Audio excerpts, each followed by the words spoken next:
call it pig butchering, but the slaughter isn't on a farm. It's in your bank account, your emotions, and your heart. Cybercriminals build fake love stories, fake trust, and a fake future, and then drain every penny you've got. Dr. Sergio Sanchez and I are pulling back the curtain on the billion-dollar fraud you never thought could happen to you. And we're also going to talk about how to spot the trap before it's too late. State of the end, the most chilling part is what happens after they've stolen all your money. So let's dive in. This is Cyber Crime Junkies, and now the show. Catch us on YouTube, follow us on LinkedIn, and dive deeper at cybercrimejunkies.com. Don't just watch, be the type of person that fights back. This is Cyber Crime Junkies, and now the show.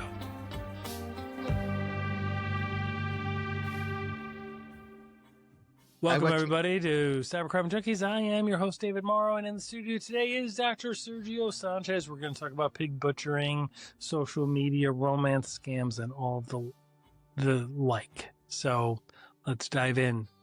You were just saying, sir. Let me tell you, with the increase in people losing jobs in the United States, as we know, the increase in try to look for a job has going up. And without doubt, also all these scammers has come out. Yeah, and you see them on social media platforms like LinkedIn, and similar attacks are being done on Indeed and some of these job posting sites as well. Let me tell you, and I was in that situation. As you know, I was from CIO of the Catholic Church here in America. Sadly, I have to look for another job. And at that moment, when I announced to the world via social media that I was looking for a new position, if I tell you that 30 seconds later, I have already people texting me and calling me and website. Yes. And some of them, like, well, you are a high-level executive. If you send me your resume and $500, I will fix it especially for you. Like, hey, I can do that myself. Right. But if you think about it, it's very hard for hackers and scammers to basically do this to tech people like us. Correct. The main the main zone of attack for them is people that they don't have any idea about technology, but they post the needs online. Right. Which is a vast majority of people. Like, that's a lot of people. And and you're right. No, but you're right, because when you're in between jobs, when someone is in between jobs, there's a level of desperation. There's a level of trust. We are trusting everybody to see if they will help. We are reaching out to different people who, even if our friends or our affiliates or acquaintances don't know somebody, they introduce us to strangers. We're talking to people online all the time, and we don't know. And that's a high risk situation, right? And they're sending you documents, right? Like, hey, fill out this form. Hey, do this. And you'll do anything to get a job. And so you're like, let me go and do that. But we don't know, because that document could have malware built into it, right? Yeah, correct. And not only that, I discovered, and I still getting calls, mostly with people with accents, like, it's not in this country, that says, hey, for this position that you are applying, you need to have a PMP position, a project manager. Project manager, professional project manager. But don't worry, we will take the test for you in your behalf.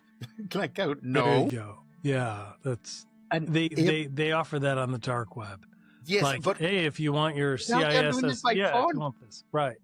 Now they're calling you, and of course they call you from a Google Ghost phone line. That's exactly. But it says it's from and that's something listeners need to understand, that when you get a phone call and it shows it's from somebody, your bank, you're a family member, or even from a local number, right? That doesn't mean that they're local. That doesn't mean that it's your family member. It doesn't mean it's called spoofing the number. And there are websites online, nominal cost, and you can spoof any number. You can make a call appear from any number, and people don't realize that. They're like, they can't do that, or it must be really hard to do. No, it's super easy. You literally pay like $10 and you're able to spoof a number. Used to be applications, right? Apple and Android, that they used to do it for you.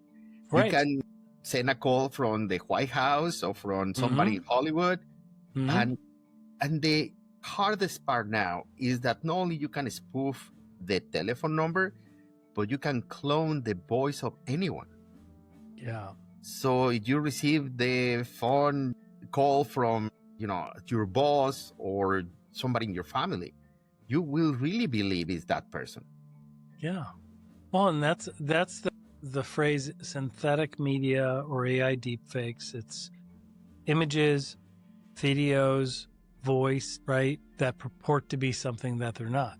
And part of the reason it's gotten really good, you and I have played around with it a lot, and it's gotten very good. And part of the reason it's gotten so good, the models, the machine, the LLMs, the large language models that are building these, they used to require hours and hours and hours of samples in order to train on, in order to match it so well, which was part of the reason why the only time we ever saw somebody impersonating their voice or their face or it looks like them, it was Tom Cruise, it was President Obama, it was somebody famous, because there was so much content online.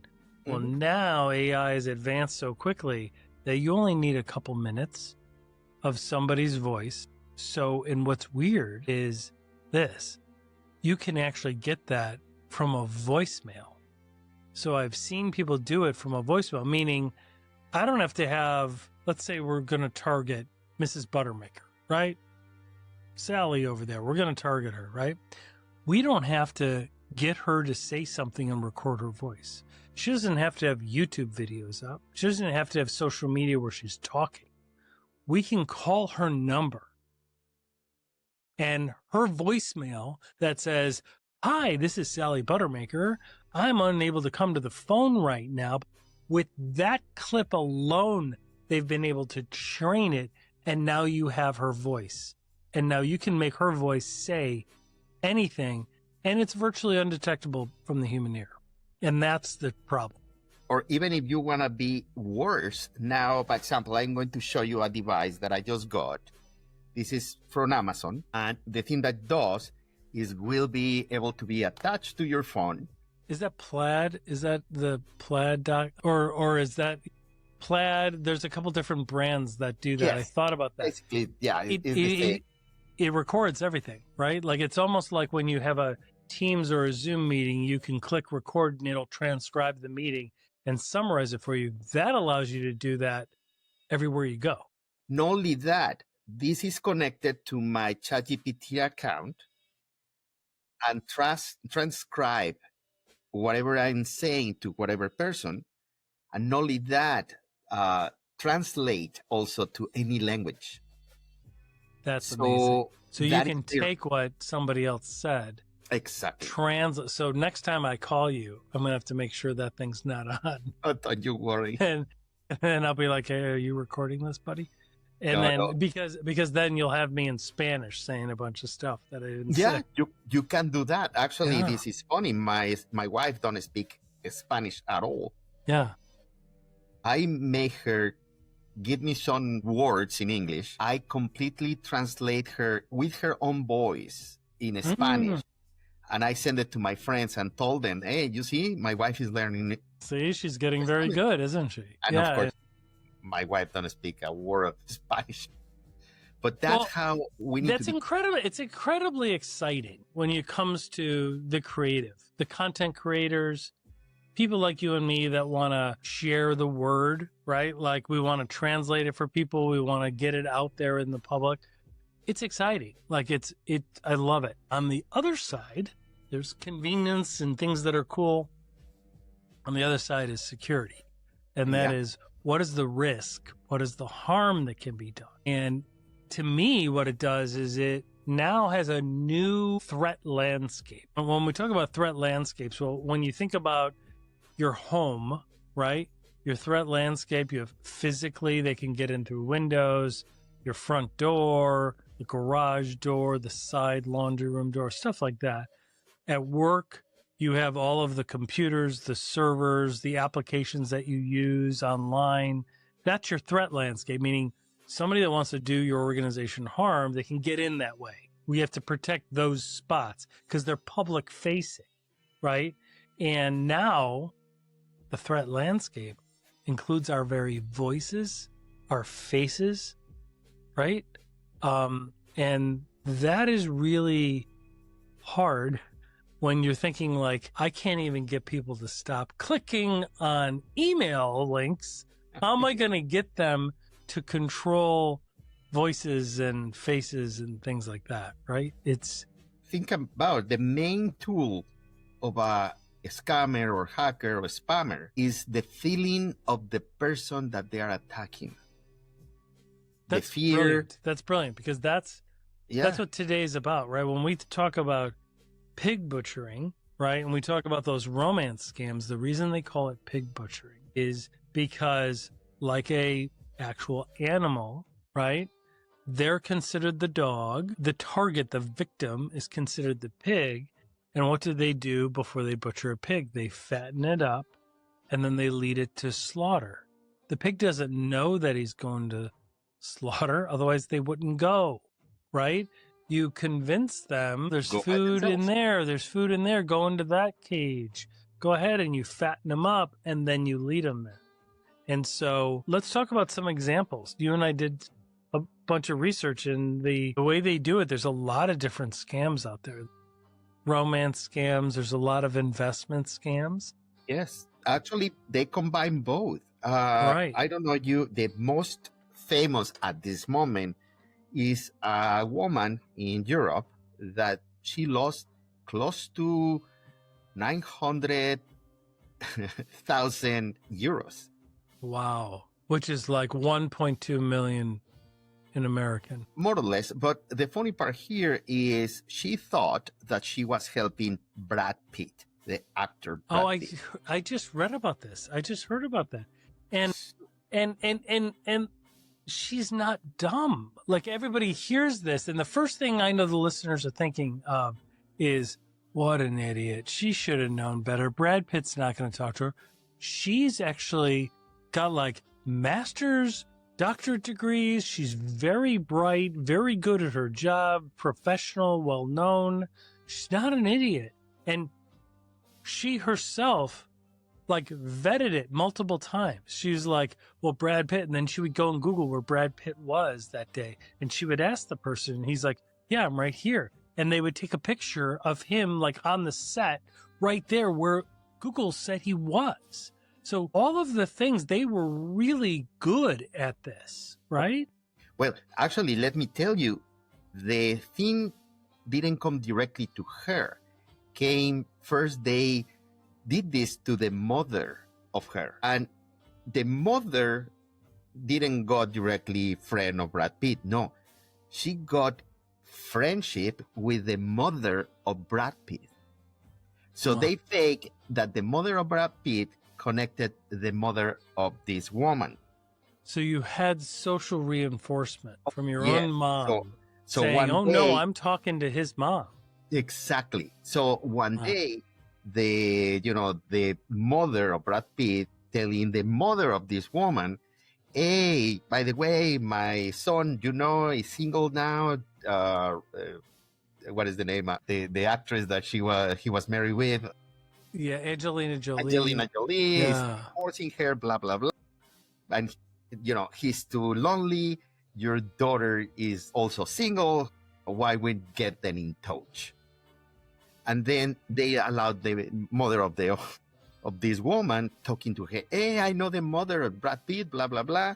And I've been talking with her for several months, etc., etc. And we think it's a good idea to introduce you to Brad Pitt. And of course, the woman, what do you mean? Yes, my friend, whatever was the name of the mother of Brad Pitt, he's my friend and we interchange things and blah, blah, blah. Oh, okay, well, that was the convincing piece right, that entered her world from the mother. So because the mother got a scam first. So that's really well played. When you think about psych ops and like psychological manipulation and operations that like spy agencies do, that was actually a very smooth move. This is like Ocean 11. Yeah, it really is. Or, Mission Impossible. Like yeah.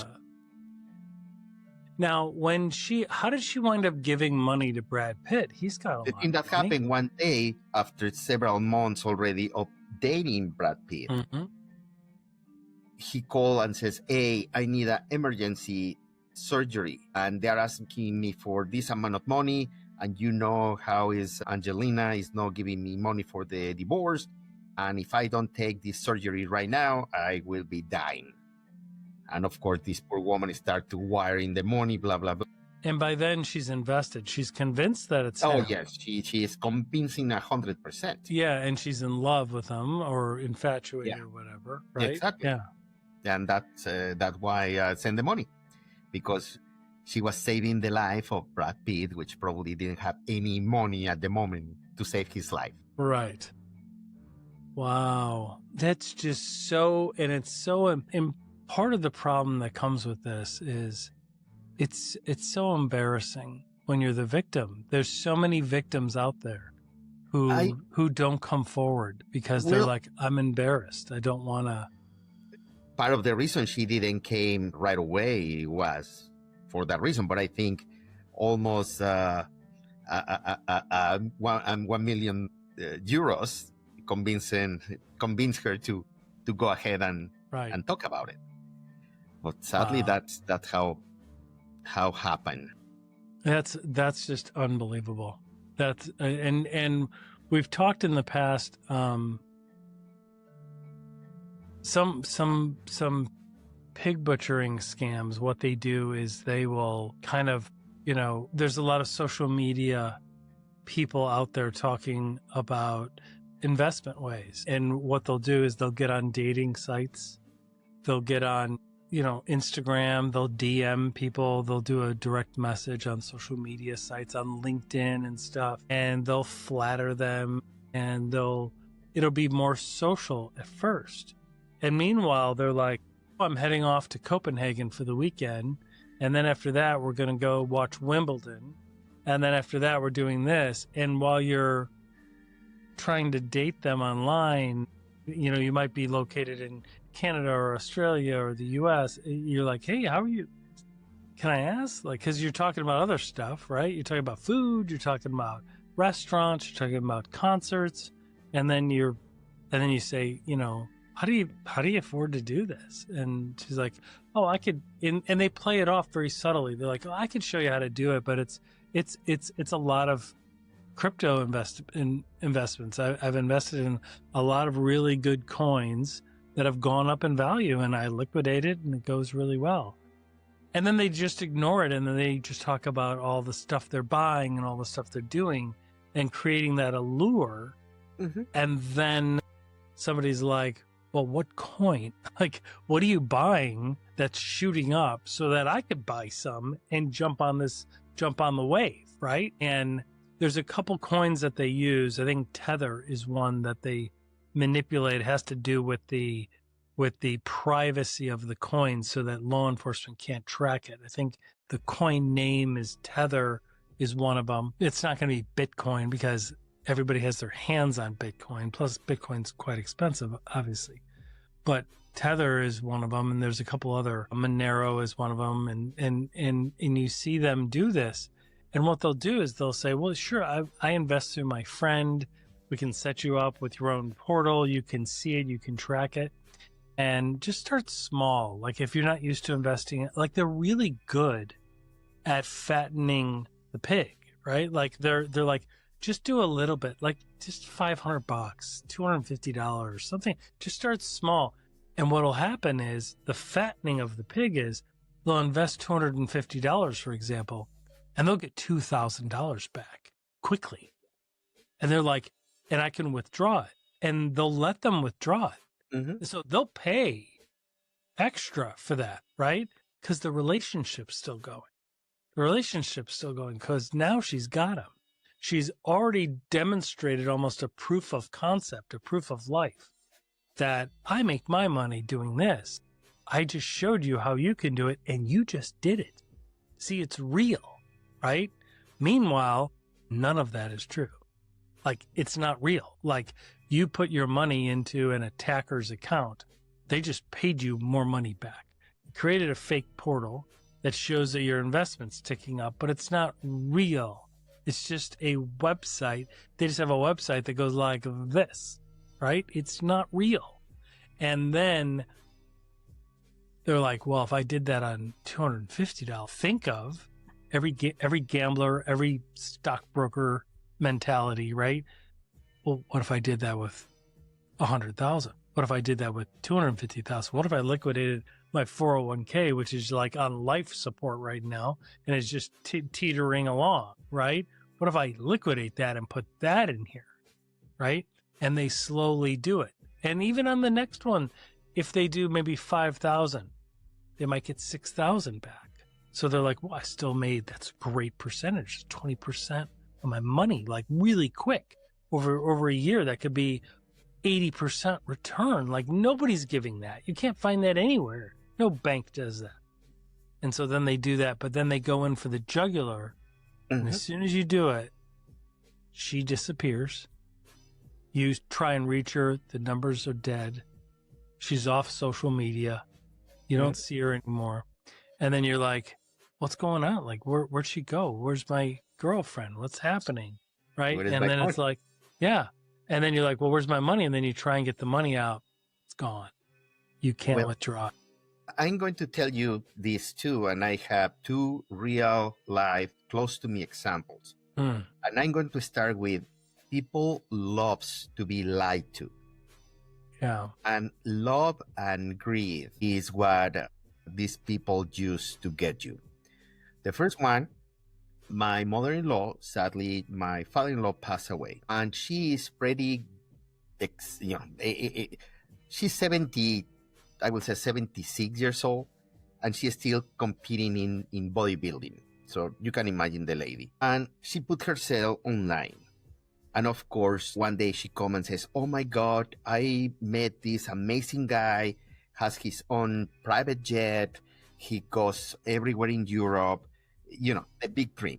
And I told her, show me the picture. So she showed me the picture and looks too good to be true. Like is like 20, 30 years younger of her. And I asked her, did this guy call you? Do he have like a video conference? Says, no. And he always just texts me. Okay. Red flag number one. Number two. 100%. I says, okay, so you are going to ask him to take a picture of himself, touching the tip of the nose with the index finger and the top of the hair. And she must think you're crazy. She must think like, why would I ask my new boyfriend to do that? So I said, like, just trust me. Just tell him that your son-in-law is asking for that. She did that, and guess what? What happened? The guy never showed up again. Really? Because what he was using was AI deepfake, right? Yeah. Right? So you can get on video, you can send pictures, and you can be on there, but it's an application, right? It uses AI that then I could be a 35-year-old Asian woman, right? From a certain region with a certain dialect, right? Mm-hmm. And speaking different languages even. And I'm just speaking. Normally it's taking a video of me, but it's putting that filter on. And all you see is the voice and the face of that person. Correct. Not me, right?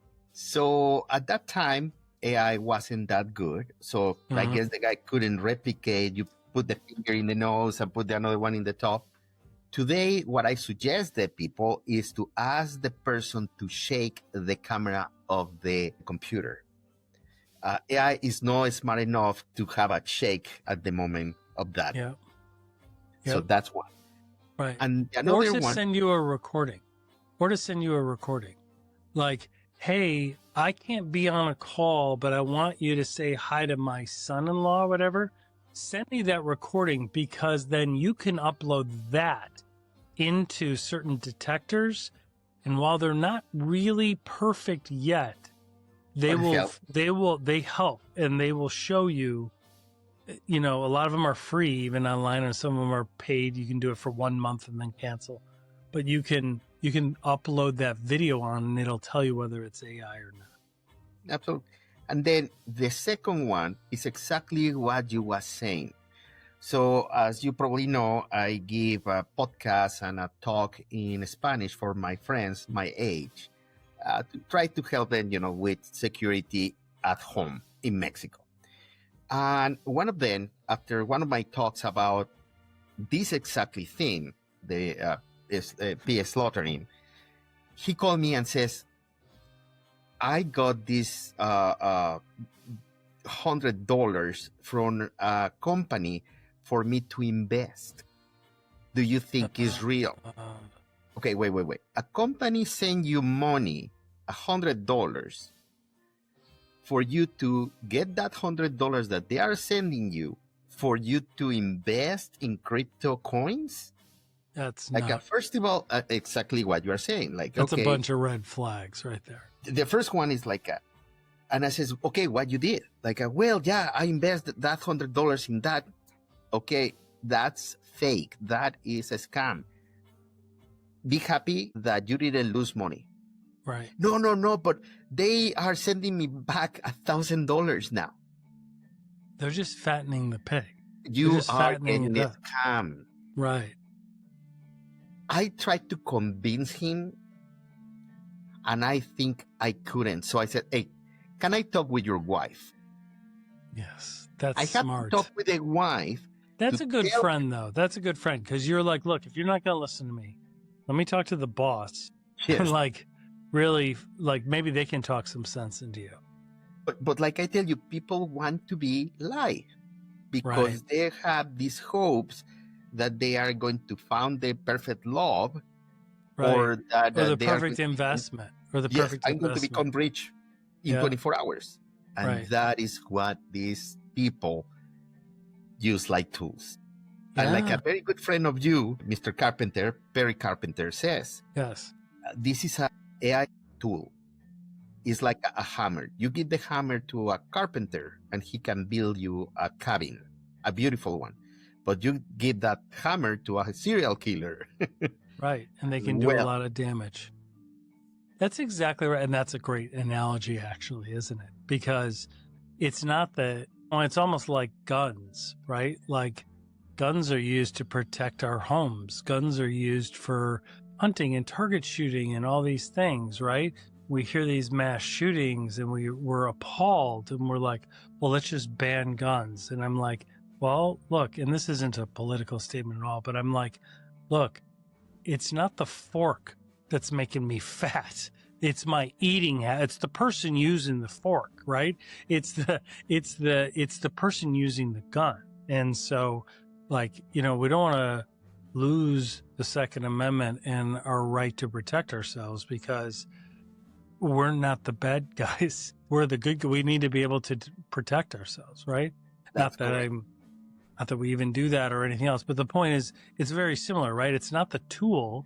The tool is powerful. It could be deadly. But if we respect it and we learn how to use it, then we could create with it. We could do fun things with it, right? We don't have to do harm to others, which is the cool part of it. But it is something that we all have to be aware of. Yeah, and the only way that you can defend yourself against all this is having the knowledge of what tools these people or how they are using the tool these people. 100%. So that is the only line of defense between you and a scammer. Yep. So I've got one. I've got a story. Hang on, can I share this one with you? This one talked about the headline. So here's a headline nobody wants to have about them. 63-year-old retired Queensland, Australia, police officer gambled his life savings away, about $1.9 million on a crypto opportunity run by a flashy German expatriate who had moved down there. The spoiler alert is that he lost all that money, big time. He met Mr. Crypto Millionaire online on Instagram, saw him on YouTube. He had a big social media presence, which to me, common sense in hindsight is always a red flag. I don't get my financial advice from an influencer on social media. You shouldn't get your financial advice from Reddit, right? Like you don't do that, right? Yeah. Go talk to Charles Schwab. Go talk to like an institution, right? It's like somebody that literally does it and has to be registered and tested and vetted to be able to do it. But then even for added credibility, they met face to face in Australia. The person brought charts, dashboards, all of the trappings. So it almost reminds me of Bernie Madoff, right? And how he used to have all the reports. Like you could look online, you could get the reports. They would show the reports. You're like, here's your investments. Here's your investments when you invested. Here they are last quarter. Here they are now. They're going up. But it's just a piece of paper. Literally, it could say anything, right? When in reality, what Bernie Madoff was doing is he was just spending the money. He just had the money, right? Like there was no account. It was literally just a spreadsheet that they printed out and did diagrams on and gave to you, right? Meanwhile, collecting your money, thinking that you were making all this money.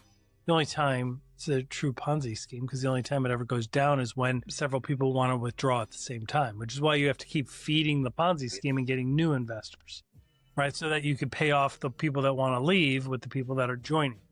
Correct. And so what happened here is after he had invested a lot of money over time, a little bit in the beginning, and then would get a return. And he could liquidate it. He could get it back. He's like, this is real. I got my money back. I put in 100,000, got 140,000. Real money. Okay, great. Because they're fattening the pig to get them to invest the bulk. And then he invests almost $2 million, which raises the question, how much are they paying cops in Queensland? Because I know a lot of police officers, they don't have $2 million in the bank. Like that's pretty good. So kudos to him. I'm sorry this happened to you, but you were frugal throughout your life. You saved a lot of money. God bless you. But then came the inevitable twist. The platform collapsed. His phone was allegedly hacked, right? And like that, Mr. Millionaire ghosted him. Like that guy, the influencer, was gone on social media. The investment, the platform, he couldn't log in. It was all gone.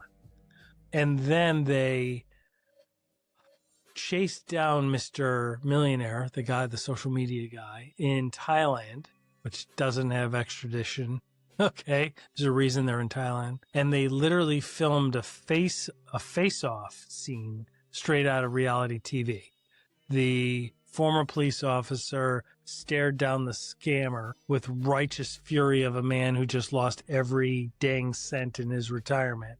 And the scammer said, no, I've been hacked, right? And the police officer was like, well, you should have thought of that before stealing my life savings. And then the police officers even said, yeah, we're not even buying that either. Like nobody even believed the scammer at the end. Of course. But he was throughout the time, he was getting 5 to 10% returns per month. So he was getting the reports that showed that. The problem is he wasn't trying to get the money out. And not until the end. And that first time, they let him take the money out to get that proof of life, to create a sense of legitimacy. But then after he had put in 1.9 million, that was it. So, and it's really tragic because the person just, not only, it's the money loss is one thing, but the loss in trust. I've seen a lot of interviews and have spoken to people that have been victims of the romance scams and the pig butchering scams. And a lot of them became suicidal. a lot of them really, because they genuinely thought the person loved them. Like they genuinely thought it was real. And so we've all had our hearts broken in life. And so that pain and that like existential moment is coupled with the fact that you're now bankrupt because of that, right? And it's embarrassing. It's not something people want to talk about. And it's just tragic. It's just, I just wanted to share that story. Yeah. The name of the person was, it was called the Instagram crypto scam. And the name of the influencer was Jay Mazzini. Jay Mazzini. He would flaunt wealth. He ran a crypto Ponzi scheme, and he scammed that person plus several others and took a total of $8 million. Wow. Unbelievable. But you see it on social media. You see these like flashy people driving a McLaren, and they're 28 years old. They're driving a McLaren. They're cruising. They're taking trips to Dubai. They're all over the place. They're like, this is how we make our money. It's crypto, baby. Invest now. Take the next token.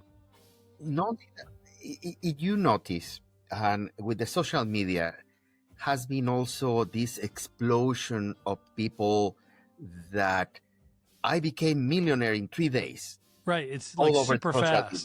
Oh, yeah, exactly. If you buy my technique, if you buy my book, if you buy my, for $200, I can give you this course, these lessons. And the first thing that comes to a normal person mind is like, if you are that rich, why you are spending time trying to sell more things with people that probably you will suffer because they are not very quick to think. Like you just make all this money, continue doing whatever you want to do. The another thing is, so you are going to tell me how I can be a competitor? So you are telling me all your secrets in that way, and you are telling me and probably thousands of people here in Facebook or Instagram how you are making your money in that way. Now you are not the only one that knows the trick. Right. To me, this is like Colonel Sanders from Kentucky Fried Chicken or KFC, like telling everybody the secret recipe. I can tell you what is the 12 secret ingredients of my chicken. Yeah. When that happened, McDonald's, Coca-Cola. Coca-Cola is the famous legend, the urban legend that is only 2 people in the world that knows the formula. And they cannot fly at the same time, and that they don't know each other. And one of them has half of the ingredients and the other half of the ingredients. And when they stop working for Coca-Cola, they have to basically... Like 2 children that get separated at birth with half a medallion, and then we meet together later when we can put the medallion together. Exactly, it's so except ridiculous. that Coca-Cola doesn't allow you to do that. Yeah. But then that is how it has been for centuries. And now you are telling me that you are openly giving the secret of your success to millions of people in that way. And for those listeners that want to know Colonel Sanders' secret, his secret was in franchising. Like, his brilliance, honestly, was franchising his idea that he's got some secret to a bunch of people, and they all became successful. And then he made a cut on all. It's actually a brilliant move. It hadn't been done before. Now franchises are pretty common, but there's a reason for that. But I mean, imagine falling for what feels like a blooming romance, and then only to hand over a fortune to a fake person that later on disappears. I mean, the silence, that silence after when your money's gone, and that romance or that friendship, or I've seen it also where it's mentorship, where it's not even like a romance. It's just mentorship. This leader, this person that is guiding me through my career and through life, and this life coach and things like that. They get you through a hard time, and there's value to that relationship. To just poof, it's just all gone. And it's that silence that devastates people. Is the loss not only of the money, but also the loss of yourself. Like, well, I give myself to this person. Also, believe it or not, even when they know that they got a scam and they got their money and that character probably wasn't even real, that person is still forever. Now, in my mind, I was in love with this person and this person was no good to me. Right. Even that maybe it's not even a girl. Maybe it's a group of people that are laughing. They're like in a call center. A lot of them are in a call center in like Malaysia or wherever, right? Like, and I recommend you to see the movie, The Beekeeper, that really portrayed the level of industriosity, the level of how they have cubicles, they have phone lines, they is computers everywhere. It's just like you says. They have a quota, they have metrics, they have to hit these certain numbers, they have to do it. They probably have a human resources department. Oh yeah. Well, and some of them in some countries too, they're even like forced to do it. Like they are forced to do it. There's like, entrapment camps. But some of the victims, as we wind up this topic, I want to read some of the comments from some of the victims because it's really devastating. Yeah. One lady, Jacqueline Crenshaw in Connecticut, real person. She's quoted as saying, "This would have been, I would say, the best husband or boyfriend I've ever met in my life. I was slaughtered." Jacqueline described being emotionally drawn in, trusting a seemingly perfect partner who turned out to be the architect of her financial ruin. The victimization left her retirement wiped out, her credit was ruined, and now she's facing foreclosure. So think of that. So the problem with that is it's not even like they're just like you have $300,000 in savings and they're taking $50,000. That's something to deal with. Like that's a hard loss to have, right? For sure. But you still have the other 200,000 and your life is still going on. That's not what's happening. These people are taken for everything. Like their entire savings is gone. Their credit is ruined, so they can't even borrow money to get them out of this. And then their home is gone and they're in foreclosure. Another lady, a Maryland victim, her name remains anonymous for a couple of reasons. But she said, I put in over $3 million into this, and it showed that I was making close to 80% a year in profit until she tried to withdraw it.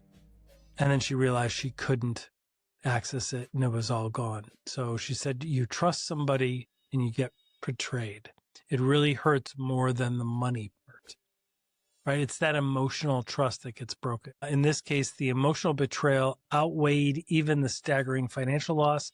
Millions poured into a fake crypto scheme, all under the guise of gaining trust. It's really, really brutal, isn't it? The hard part is that this goes for months, even years sometimes. They are not quit in this. And if you think about it, it's not the job of only one person.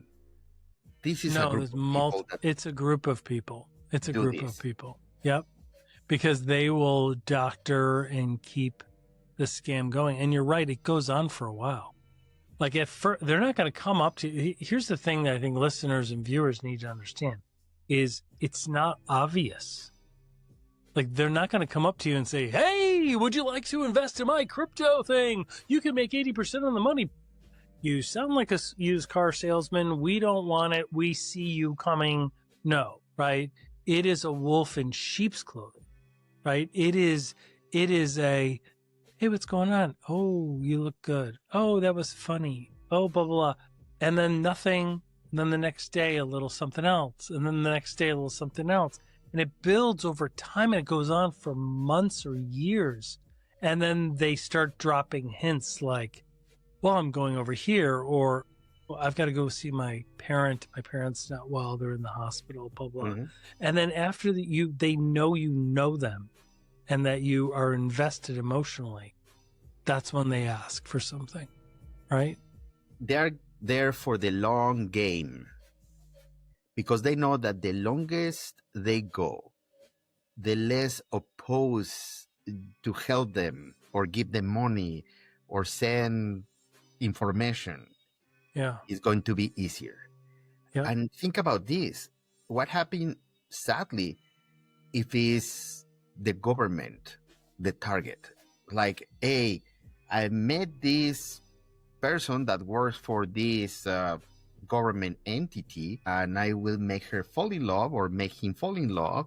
And after a couple months or years, hey, so what is the secret that you are holding there? Where's the login? Yeah, I mean, that's a great point, Sergio. So what that shows is the blurring of the lines between our private lives and our work lives, right?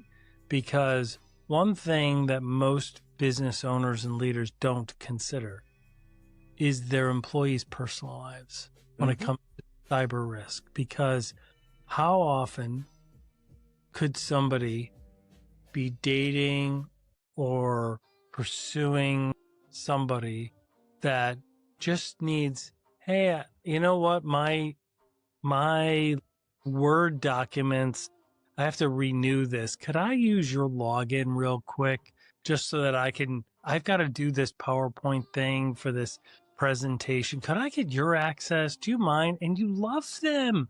You consider them family. Like, of course, here you go. And you give them the login. And now they have the login to work. And work has been the target this whole time. Exactly. Right? It's brutal. People are so mean. And with technology now, it gets into what you and I always talk about is when we get online, we're entering their world. You're not in Kansas, right? Like, we're not in the town that we live in. When we get online, we are global.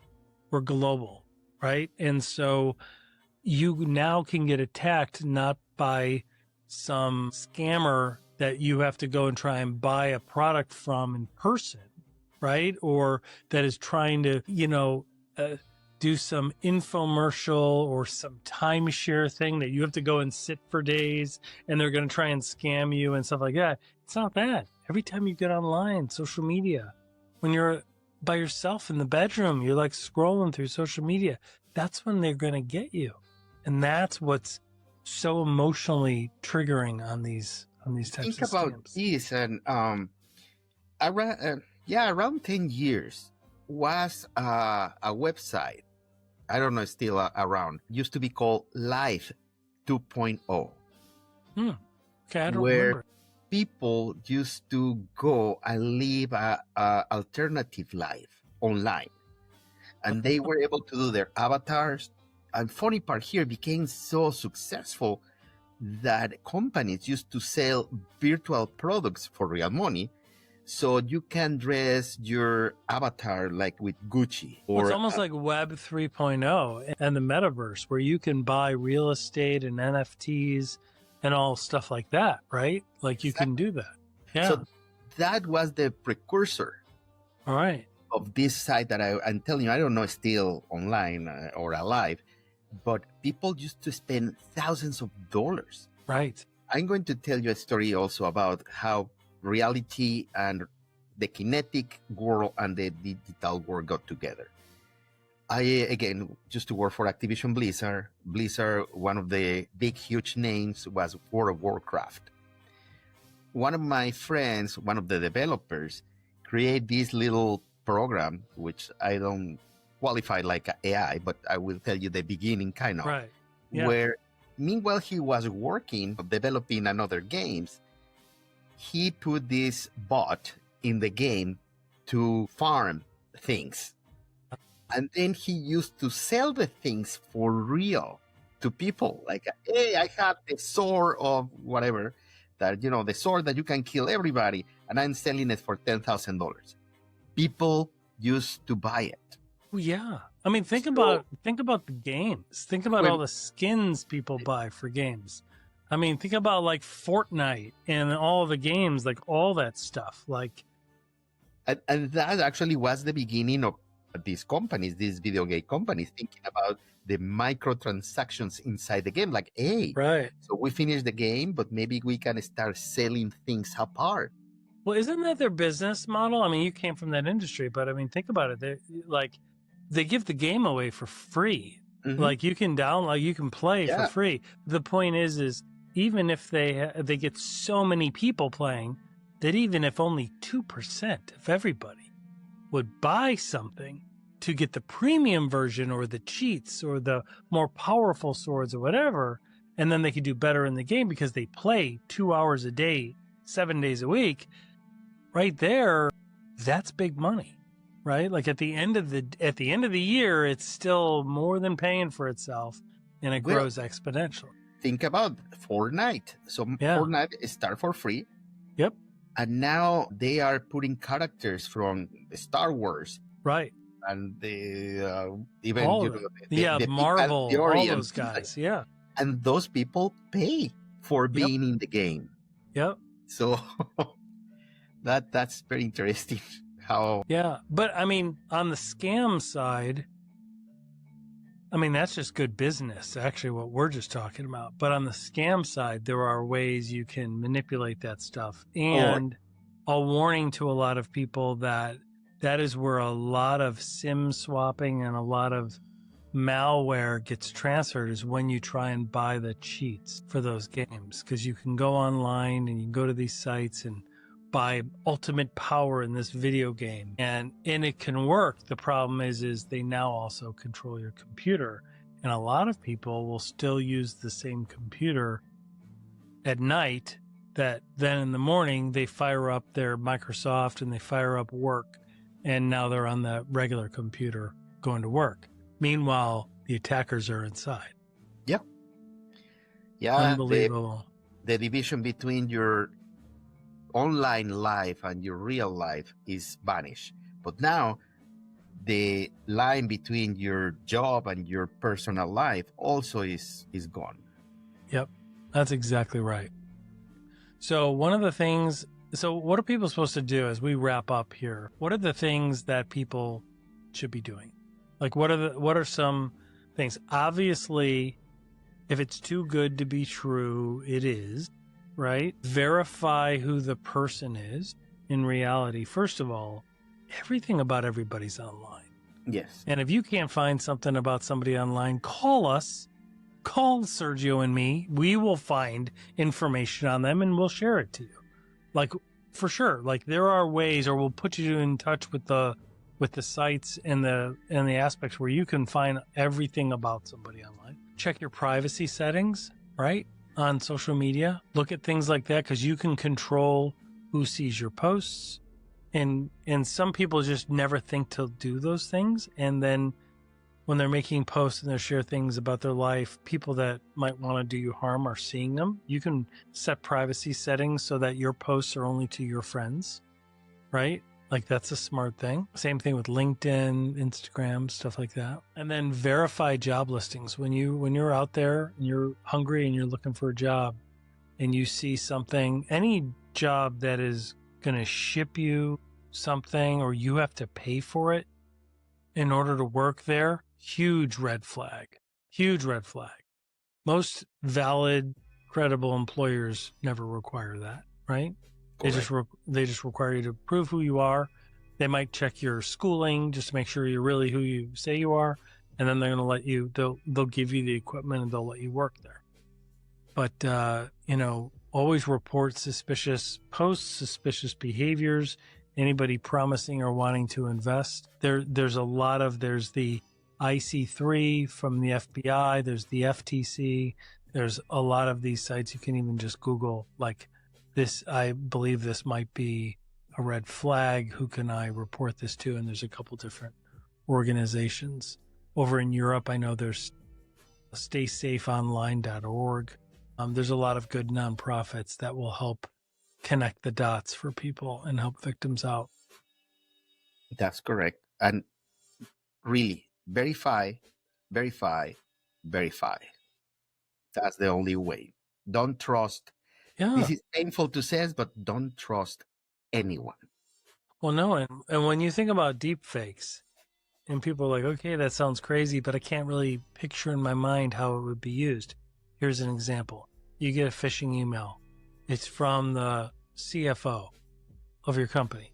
It says, hey, we're doing an acquisition. We need you to send us all the W-2s or all the information on these employees or something like that. I don't have it, but I need it right now. And you're like, well, that's kind of odd. I'm going to wait until I see them next. I'm not going to do anything. But then they send you a calendar invite for a Teams meeting or a Zoom meeting. And then they jump on the Zoom with you. And they're like this, just like you and me. They're like this, right? And you're trusting that I'm actually me. I'm trusting that you're actually you. I've met you, like I know you. But the point is it could be a deep fake. Yeah, absolutely. You know what I mean? Like, and this is what I do. You see, I move. Yeah, exactly. Yeah, see, I move mine. You know what I mean? Like anybody can be doing it. And the thing is that in that scenario, what you need to do is communicate with the CEO or the CFO through the channel, meaning on the platform that you normally communicate with them. If you have their phone number, call them, text them their number, not the number that this new person or the questionable person is giving you, right? Don't trust the numbers there. But what'll happen is they'll jump on a Teams or a Zoom call and they will sound just like the person. They will look just like the person. There's no way of knowing. And it's gotten that good. It's virtually undetectable by the human eye. That's correct. Yeah, I mean, there are ways you can ask them to move the camera up, put their nose up in front, because some of the deepfake stuff, it'll show like the green screen. You'll be able to tell it's a virtual camera. It's not live. But sometimes you can't tell, you know? And because of that, you just have to confirm. Before you do it, you need to confirm it. Just verify. Verify, verify, verify. So thank you so much, my friend. We will be talking about other topics. Sergio has agreed to join me as we interview a couple of the guests that we have coming up. We've got some really good guests, and I really appreciate your time. And this is a touchy subject. You know, all of these are pretty sensitive, pretty emotionally charged, because it's not just about the scam and the crime. It's also just the cruelty that is done to people in order to do this, and the length and the investment, the intimacy that they gain to another human over time and then turn on them like that. It's just brutal. Absolutely brutal. Well, thank you so much. Thanks, everybody. You're welcome. Appreciate it. Always a pleasure, Dave. Thank you, my friend.